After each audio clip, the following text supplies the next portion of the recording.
Ето наблюдаваме малкия хищник на 4 години. Убиец на шампиони.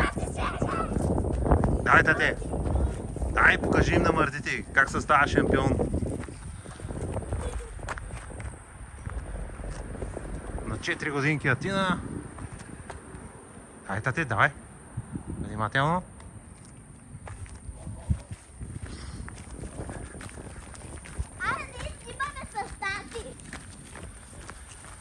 Дай. Дай, как съм те учил, тате. Дай. Дай отдолу. Дай. Качвай се тук. Дай. Дай се отгоре. Истинска малка нинджа на 4 години. Давай, тате. Дай, покажи им. Дай от другата страна.